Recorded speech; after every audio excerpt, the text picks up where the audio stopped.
चिंता करते हैं और इसीलिए इस बजट में युवा, शिक्षा, रोजगार इन सभी पर जोर रहेगा। सभा की कार्यवाही प्रारंभ की जाती है। अब वित्तीय कार्य लिए जाएंगे। प्रभारी मंत्री वित्त विभाग।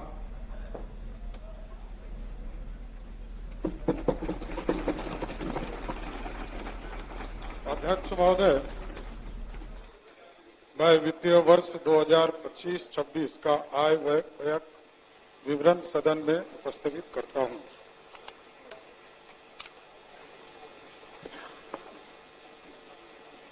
अध्यक्ष महोदय, आपकी अनुमति से मैं वित्तीय वर्ष 2025-26 के लिए राज्य का वार्षिक आय व्यय बजट अनुमान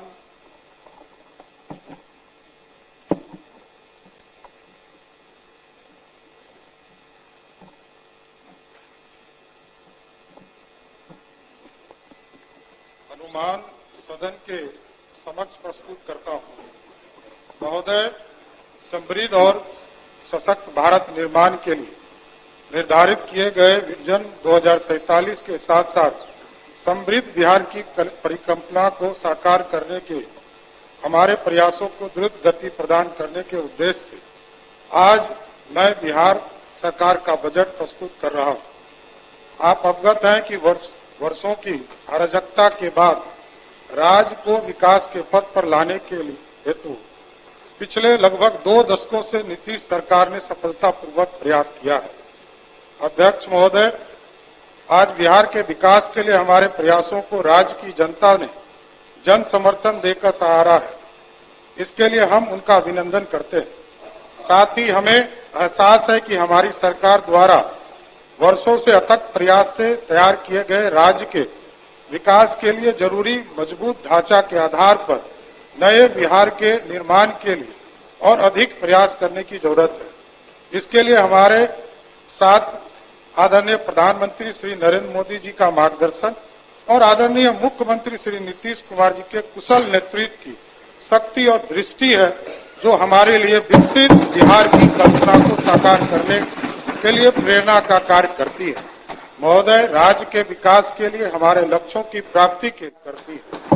एक ओर जहां आदरणीय प्रधानमंत्री नरेंद्र मोदी के नेतृत्व में केंद्र की वर्तमान सरकार राज्य के विकास के लिए राज्य सरकार के साथ सहयोग कर रही है, वहीं आदरणीय मुख्यमंत्री जी नीतीश कुमार जी के नेतृत्व में राज्य की सरकार ने अपने राजकोषीय संसाधन से अतिरिक्त केंद्र की सरकार से मिलकर रहे सहयोग का भी राज्य के विकास के लिए एक सुव्यवस्थित तरीके से उपयोग किया है।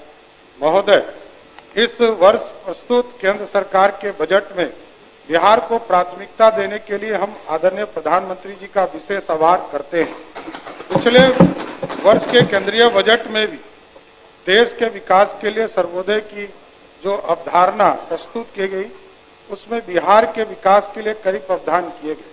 केंद्र और राज्य की डबल इंजन की सरकार के समेकित सहयोग से बिहार समग्र विकास और तेज गति से आगे बढ़ेगा, ऐसा हमारा पूर्ण विश्वास है।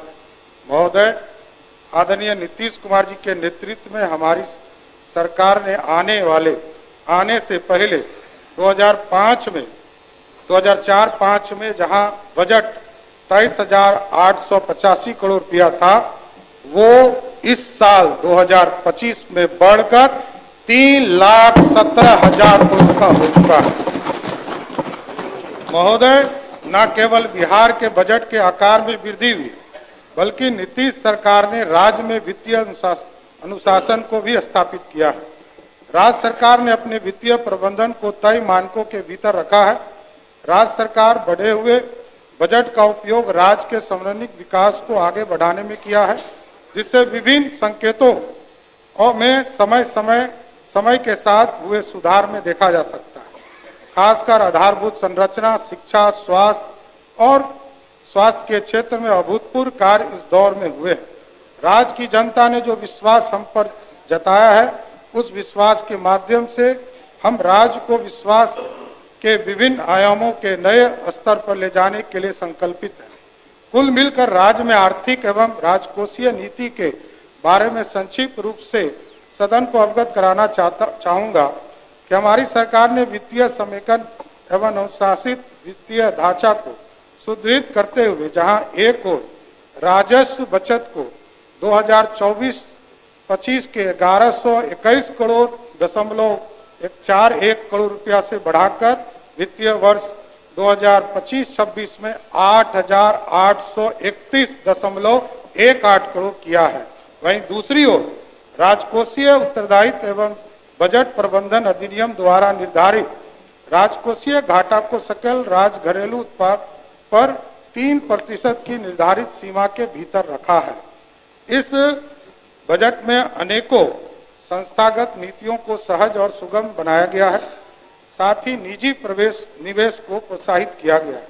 राज्य के आर्थिक विकास की गति को तेजी प्रदान करने के लिए रोजगार युक्त निवेश को बढ़ावा दिया गया है। माननीय अध्यक्ष महोदय, माननीय सदस्य एवं आम जनता की जानकारी हेतु 2025-26 के बजट का सारांश सदन के समक्ष प्रस्तुत करता हूं। वित्तीय वर्ष 2025 में बिहार राज्य का आकार बजट 3,16,895.02 करोड़ रुपया है, जो वित्तीय वर्ष 2024-25 के बजट आकार से 38,169 करोड़ रुपया अधिक है। वित्तीय वर्ष 2025-26 में वार्षिक स्कीम का बजट जहां 1,16,000 करोड़ रुपया 750 करोड़ रुपया रखा गया है, जो वित्तीय वर्ष 2024-25 से लगभग 16,750 करोड़ रुपया अधिक है। वित्तीय वर्ष 2025-26 में स्थापना एवं प्रतिव्यय व्यय का बजट अनुमान 2,135 करोड़ रुपया है, जो वित्तीय वर्ष 2024 के बजट अनुमान से लगभग 21,429 करोड़ रुपया अधिक है। वित्तीय वर्ष 2025-26 में कुल व्यय की स्कीम द्वारा व्यय 36.84% है एवं स्थापना एवं प्रतिव्यय व्यय 63.16% है। वित्तीय वर्ष 2025-26 में कुल पूंजीगत व्यय 64,894.76 करोड़ रुपया अनुमानित किया गया है, जो कुल व्यय का 20.48% जिसमें है। पूंजीगत परिव्यय वर्ष 2025-26 में 40,531 करोड़ रुपया का पूंजीगत परिव्यय अनुमानित किया गया है, जिसमें सामान्य सेवा में 5,899 करोड़, सामाजिक सेवाओं में 9,369 करोड़ रुपया एवं आर्थिक सेवा में 25,262 करोड़ रुपया राशि प्रस्तावित है। ऋण अदायगी 2025-26 में 22,819 करोड़ रुपया की राशि ऋण के रूप में वापस की जानी है, जिसमें से 1,694 करोड़ की राशि केंद्र के ऋण की है और 21,124 करोड़ रुपये की राशि पूर्व में लिए गए आंतरिक ऋणों के से संबंधित है। ऋण एवं पेशगियों वर्ष 2025-26 में राज्य द्वारा 1,543 करोड़ रुपये का ऋण दिया जाना प्रस्तावित है, जिसमें से मुख्यतः Bihar student credit card scheme हेतु 1,000 करोड़ रुपया, ग्राम एवं लघु उद्योगी के लिए 395 करोड़ रुपया, बिजली परियोजना के कंपनियों के लिए 78 करोड़ रुपया, परिवहन सेवा हेतु 30 करोड़ रुपया, सरकारी कर्मचारी के लिए 39 करोड़ रुपया दिया जाना है।